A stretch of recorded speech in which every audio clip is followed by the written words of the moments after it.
कर रही हूँ और इस बार सीटेट का मेरा ये सेकंड अटेम्प्ट है। बात है, पर प्रेशर लेने से कुछ भी नहीं होगा दोस्तों। प्रेशर लेने से जुलाई वाले पेपर में यही दो मिस्टेक हुई थी। एक तो मेरा टाइम था और आते हुए क्वेश्चंस को भी मैंने गलत कर दिया। तो दोस्तों आप ना 2 घंटे अपना मैंने करा था, जलेबियाँ बन रही थी तो हम लोगों ने वो भी। यहाँ पे ना मैं थोड़ा सा प्रेमानंद जी महाराज को सुनती।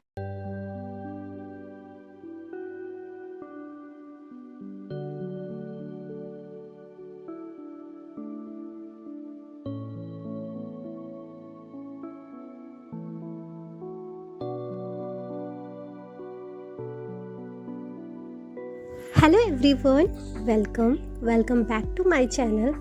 एंड कैसे हैं आप सब? आई होप आप लोग बहुत अच्छे होंगे और अपनी अपनी लाइफ में पॉजिटिविटी के साथ आगे बढ़ रहे होंगे। तो दोस्तों, मेरा नाम है आयुषी और मैं सीटेट की प्रिपरेशन कर रही हूँ और इस बार सीटेट का मेरा ये सेकंड अटेम्प्ट है। जुलाई वाले सीटेट में मैं 7 नंबर से रह गई थी, तो इस बार मैंने फिर से सीटेट की जो है प्रिपरेशन को कंटिन्यू किया और देखते हैं इस बार हम लोग कैसा करते हैं। आई होप बहुत अच्छा होगा और रिज़ल्ट जैसा भी होगा बेस्ट होगा। मैं इतनी टेंशन नहीं ले रही हूँ बिकॉज़ मेरे पास और भी रिस्पॉन्सिबिलिटीज़ है और स्टडी भी है, बच्चा भी है, घर का काम भी है।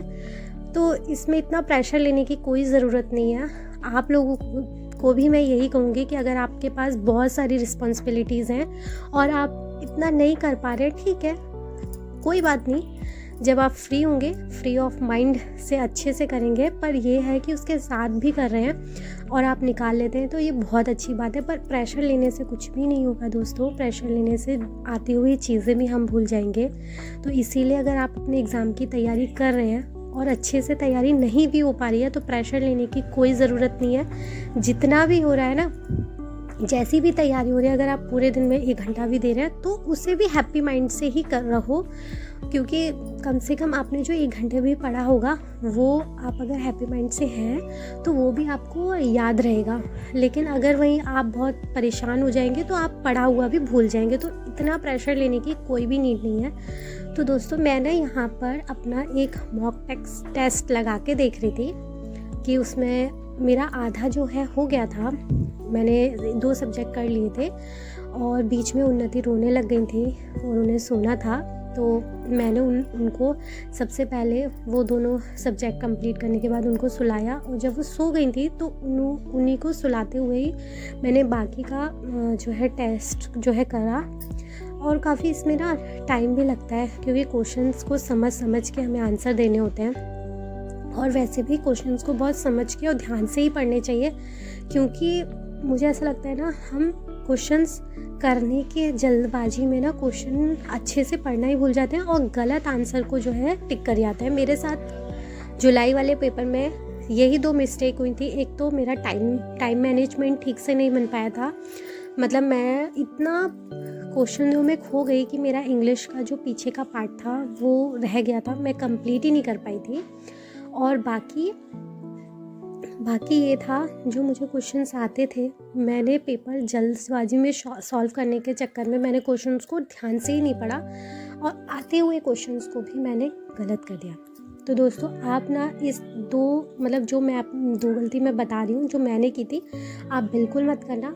ध्यान से पेपर को अच्छे से पढ़ना, क्वेश्चंस को, और हाँ, उस ऑप्शंस को ज़रूर सेलेक्ट करना जो बच्चे के हित में हो। ऐसे कभी कभी हमें ना उसमें आते हुए क्वेश्चंस में भी हम कंफ्यूज हो जाते हैं। अगर आपको लगता है हमें इसका आंसर नहीं आ रहा, जो भी ऑप्शन में बच्चे के लिए बेनिफिट वाला ऑप्शन है आप उसको टिक करिए, वो ठीक रहता है। यहाँ पर कम से कम मैं ना 2 घंटे अपना मैंने करा था पेपर सॉल्व, और पेपर सॉल्व करने के बाद फिर मुझे भूख जैसी लगने लग गई थी। तो यहाँ पर मैंने अपने लिए चाय बना ली थी और चाय के साथ मैंने ना क्रीम रोल खाए। और यहाँ पर ना हस्बैंड और हम थोड़ा सा मार्केट की तरफ गए थे, हमें कुछ काम था, तो वहाँ पर गरम गरम जलेबियाँ बन रही थी तो हम लोगों ने वो भी पैक करा ली। एक्चुअली हमें अपनी एनिवर्सरी की पार्टी भी देनी थी तो हम लोगों ने सोचा कि थोड़ा सा जलेबी या समोसे हो जाए। तो यहाँ पर मैंने जलेबी की जो ये बन रही थी मैंने इसको भी शूट कर लिया था। घर आके हम सब लोगों ने पार्टी की और बाकी फिर मैंने देखा कि मैंने कितने नंबर अचीव किए थे। तो इंग्लिश और हिंदी में। तो यहाँ पे मैंने इंग्लिश में सबसे कम स्कोर किया था, 15 नंबर आए थे मेरे उसमें, और पूरी 150 में से मैंने 107 नंबर जो है पाए थे। यहाँ पे फिर जब मेरा एक मॉक टेस्ट कंप्लीट हो गया था, उसके बाद मैं फिर से थोड़ा घर का काम फ्री करने के बाद दूसरा मॉक टेस्ट लगाने के लिए लग गई थी। ये PYQ ना लगाते रहिए, इससे आपकी प्रैक्टिस होती रहेगी और आप जितना भी PYQ में जितने भी क्वेश्चंस गलत करते जा रहे हैं ना, उन पे ज़्यादा फोकस कीजिए कि कहाँ पर हम बहुत ज़्यादा गलतियाँ कर रहे हैं। क्या होता है ना, इंसान गलतियों से ही सीखता है। तो मैं तो ऐसे ही करती हूँ, मेरे जो भी क्वेश्चंस गलत हो रहे हैं ना, मैं उन पर ज़्यादा फोकस कर रही हूँ कि मतलब मेरे नज़रिए से क्वेश्चन में क्या था और आंसर क्या दिया है इन लोगों के नज़रिए से क्या है। तो उस चीज़ में अपनी अंडरस्टैंडिंग काफ़ी स्ट्रॉन्ग कीजिए। तो यहाँ पर मैं अपना आधा मतलब थोड़ा इंग्लिश का पार्ट रह गया था, उतना मैंने सॉल्व किया था। फिर यहाँ पे ना मैं थोड़ा सा प्रेमानंद जी महाराज को सुनती हूँ। ये मुझे लगता है कि थोड़ा सा लाइफ में ना अपने आप को आध्यात्म से भी जोड़ना चाहिए, और मैं यहाँ पर इनको अच्छे से सुन रही थी।